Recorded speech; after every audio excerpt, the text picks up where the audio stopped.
maler kuome okwadhi miye tuoche moko manoko biro kod okani. Koro mani luongo ni sterilization pouch, ineno ka en sealed. Koran madhi yawe imbele jatuo. Kase yawe taketo instruments gi i tray. Koro instruments gi bok buok ahinya kaka ji paro gano. Koro kase ikra to wan gi taya kani nwach dhok en kama mudho ntie, to monda ne gima timre dhoge maber nyaka ti kod torch ni. Waluonge ni overhead lamp. Koro anyise mondo ong'am dhoge, to kapok ong'amo dhoge nyaka ng'i wang'e, ang'i ka ntie kuonde mokuot, amul kuonde gi ane ka ntie gimokuot manyalo nyisa ka tuo moro ntie kuome. To be nyaka ng'i ni joint ne mani tiyo maber. Koro abro nyise mondo ong'am dhoge. Seche amulo kani arango kowinjo rem, funga. Adwa neno noyawo dhoge maber. Aneno koyawo dhoge maber. Koro bang' mano aonge kumokuot kuome, oongo gadhola mora mora, ng'ute bende ngima. Daktari, mano utimo nikech ang'o? Ng'iyo lenda wang' ng'ato kata face ng'ato imulo kokuot, iwacho kata ni mondo mi onyisi kapo nono ni nyalo bedo kod chandruok kata tuo moro. Seche ma inena nena lenda wang' ng'ato samoro kokuot ma inyalo mi chich ang'o kendo minyalo fwenyo kata chandruok mane minyalo fwenyo ni entiere godo kotenre mana kuom mulo lenda wang'e kaka ni mulo no. Inyalo yudo ka ntie arungrung kuonde gimokuot, to mano nyalo nyisi ntie infection kata ntie cancer moro mopondo kamoro. Koro kase mule guoko kaba yudo kaka ntie arungrung mokuotie, tachako penjra tang'o mi arungrung gi okuot to konego bed ni gikuot. To ka gikuot kani onyiso ntie adhola moro kamoro. Koro nyaka rang adhola no kuma ntie. Ma kapok ichako mulo dhog ng'ato nyaka ine ni wijno ber duto te, onge gima lit, onge kama okuot, onge rem. Koro kase tieko oko to koro achako ng'iyo i dhoge, tabro tiyo go kio kod probe ni. Koro adwa rango lak achiel kachiel, kara akwano gi tarango ka gin gubuche, to gam bende arango to sinini ne chalo nadi. To bogo mswak. Mago bitimo ga dental check-up. Irango ka ng'ato go mswak. Arango ler mar dhoge. Nwach ka yudo ka dhoge ochido ok ogo mswak, dhoge okuok, to nyaka kete piny ma wawuo. Inyise ni dhogi ok ber. Dhogi ok ber, ba nyise gimomiyo onego go mswak. To kata ka dhoge pod ler ama, to pod nyaka amed jiwe mondo dhi mbele kod goyo mswak. Koro aneno leke ne ng'eny gi osedo, en leke ma joma dongo kende. To piny kani en kod 16. 16 piny kani onge lak mosemuko kata di, kata chiel. Koro nyako ni dhi maber, orito dhoge maber. Leke ne ler. Leke ne ler. Malo ka bende aneno malo ka to semuko lak achiel. Ata wawuoyi fluorosis. Fluorosis bende icheko seche ma ng'ato biro dental check-up? Icheko kila kitu. Nyaka lewe golie lewi wako. Rudisha. Lewe be ngima. Gums ne bende ok richo. Orito dhoge maler. Ng'eny seche kigoyo mswak maber, to gums ni bro bedo healthy. Kirango to oongo gi fluorosis, lake ne gin range monego bed mar lak, en mana kod defect moro matin kani. Mama no enang'o? Nikech ka ng'iye to chala kagima obiro rachar ahinya moingo leke mamoko. Mani luongo no enamel hypoplasia. Mani nyiso kinono jonyuol ne tibro yudo ka milk teeth ne nigi kasoro. Either lake ne mag milk teeth no top, koka mano to no hinyre. Ma dental check-up icheko nyaka fluorosis, icheko kaka ng'ato rito lewe, kaka ng'ato rito dhoge, ma en gima Dr. Immaculate wacho ni onego bed ni timo diriyo e higa. Ema eseche ma isecheko kama antiere ote moro kata puonj moro michiwo ne jatuo kuom ranyisi ok yudo ka entiere kod chandruok moro amora. Mani pok watieko. Kase rangama to nyaka wago x-ray.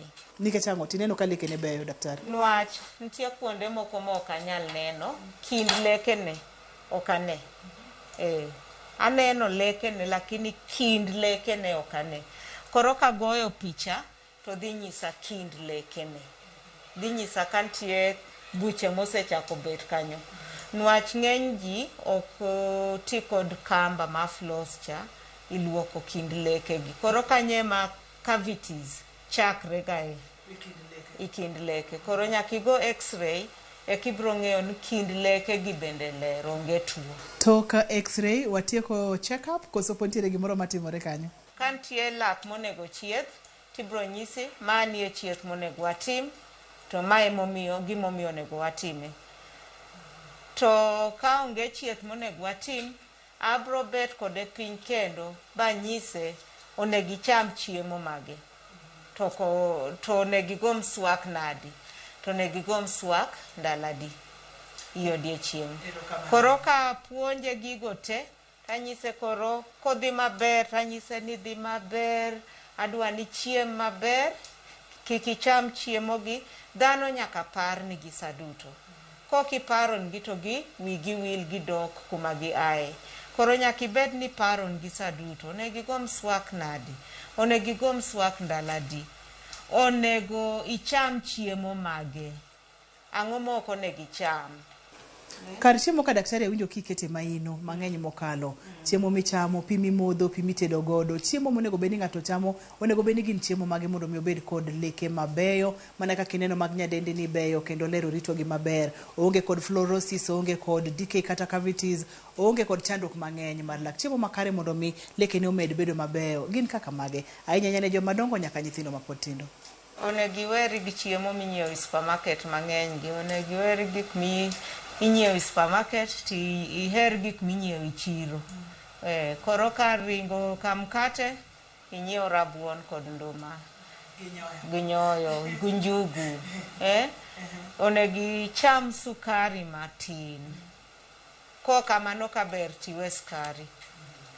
Gik minyiewo ni juice moko minyiewo kubni madongo dongo ji okani ute gi, biscuit box achiel, mkate pile, kek pile, mago gik monego cham dichiel i higa chieng' Christmas. Ma iwori dak maber, kari dak marach nikech ikelo hinyruok ni lekeni kaachiel koda ka mek nyithindi. Ikelo hinyruok ni lekeni to chiemo go bende ema kelo tuoche moko i del kaka diabetes, hypertension. Chiemo ma hinyo lak, hinyo nyaka del.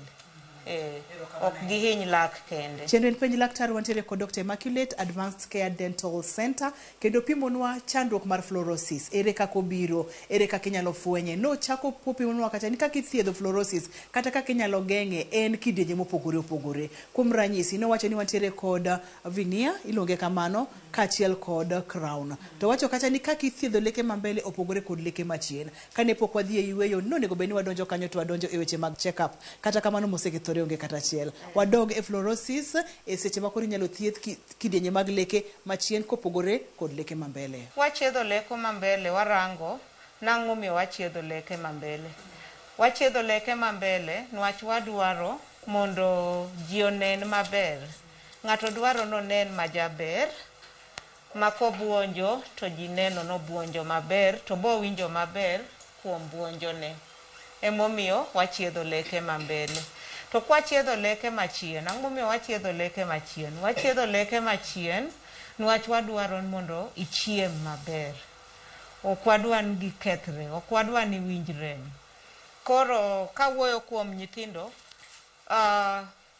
nyathi man gi fluorosis, lekene machien ok wadwa ni giregre, ok wadwa ni gibed kod cavities, ok wadwa ni owinj rem. Koro wabro umo gi kod crown. To crown waluongo ni stainless steel crown. En gimo ma black. Nwach chien kucha onge ng'ama bro manye ber. Koro mege nyithindo waketo ga crown ma black. Although nitie crowns moko bende ma are beautiful, tooth colored, waluongo gi zirconia, but bechgi tek. Koro ka janyuol nyalo kawo ma bechgi tek go, to wabro tiyo kod zirconia. Lakini jonyuol ng'eny gi waketo nyithindgi crowns ma black go mapod gitindo. Koro kosebet maduong' after 21 to koro anyalo loke i crown ma aesthetic. Nwach crowns gi opogre. Crowns ma black gi gin inyiewo gi anyiewa mano, then irango ni mane moromo lagni tikete. To crowns miketo joma dongo nitie kaka nyaka ipime bitere i laboratory malose maber. Yeah. Koro samwa chietho warango age. Nyathini rom nadi, ng'atni rom nadi man gu fluorosis ni. Bang' rango age, warango ne lak mambele kose en lak machien. Ken lak mambele nitie chieth ma nyaka timne kaka crowning go kod veneers. Nwach nyaka obed lak maneno maber. Ok inyal kawo gima rateng' tiketo i lak mambele. To ken lak machien, to warango en lak ma machua kose pod en lak madongo. Kapod en lak madongo to watimo ena gimimake go mondo wakonye odong kosetieko dongo kore kibro losne permanent problem. Erokamano nya Dr. Immaculate.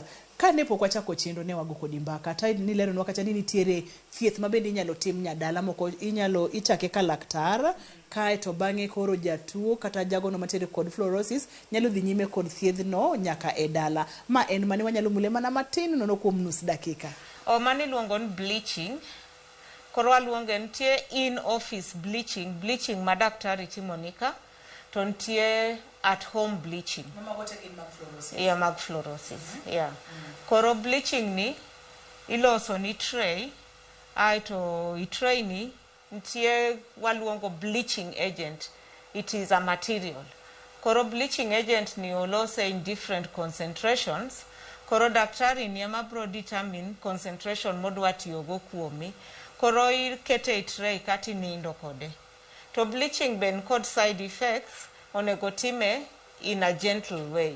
Nwach okos onyalo mi winjo rem mang'eny, sensitivity mang'eny kotime gu concentration ma high amitime ma pio kabisa. Koro en a gradual process. Onego beni time mos. Ki ng'ato dhi to time kien odhir laktar kuong non lake matimne check up mang'eni magi ma monego beni timo. Daktari ka wachiko chenro ni wach mane madiwe godo johera mar chenro mar penj laktar kotenore kod weche mag rito lak e yo makare kik nyithindo bed kod fluorosis to ponono ni osebedo ere kaka wanyalo dak kodgi kata nyalo dak kode mondo mi chia cha bende kik rum confidence kata self esteem cha kik dhi piny mondo mi gima ng'ato dhi maber. Gima danyis jok manyuol sani, rang aluorani, rang pimitiyogo. To nitie jok mwaluongo ni middle class magero ute gi kendgi, to nwach serikal marwa ok miwa pi maler pile, ji ohero ni gikunyo kisima margi. Koro kikunyo kisima mari, kaw pigno sample iteri government chemist mondo pimni pi madhi tiyogo ni en pi man kod fluoride marom nadi. Nwach kokangi rango ni pi mitiyogo ni en pi machal nadi, to nyathi minyuolo ni mapod tin ni idhi ketho lekene. Mar ariyo, bang' rango pi mwatiyogo kuom nyithindo, jonyuol duto nyaka rang ni nyithindo gi gikonyo mondo ogo mswak. Mar adek, jonyuol duto nyaka rang ni nyathina ni ami chiemo magero dende, ok maketho dende. To mar ang'wen, dakwa jonyuol te, nyithindo te, obed nyathi mayom, nyathi marom nadi, nyithindo te nyaka ne daktari mar lak mar nyithindo diriyo e higa. Obed nen gi rem kata ongo kod rem. To nyathi mayom kik chop higa achiel kapok oneno daktari mar lak. Mane wach madawach. Daktari adokero kamano makende kuom kawo thuolo mari imiwa chenro kendo imiwa puonj matut kotenore kod chandruok mar fluorosis. Inyiswa bende ber mar timo check up mar lak diriyo e higa. Amed konyo oganda, med puonjo oganda kendo wan bende wadwoko ni kamano makende. Ageno ni kwaluongi kendo tibodoge chenro mar penj laktar. Abro duogo gumor duto nwach jogwa kia mang'eny kuom tuoche mege dhok. Wapuonjogi to wakonyre. Ponono ni ng'ato dwa tudore kodi iyudi kanye e chuny boma ma Kisumo ka? Iyuda Advanced Care Dental Center wan Tomboya Estate, Tok Golden Elite Primary School. Namba wa mar sim en 0709 746 443. Arwako uduto Advanced Care Dental Center. Orwako uduto Advanced Care Dental Center. Bende olony e ng'iyo leke nyithindo. En laktar mantiere kod lony mang'eny mokalo. En laktar matiyo kod ong'ala mamalo mokalo wadendo kacha ni professionalism. Mata chenro ni en Andruth Otieno, oriti masane.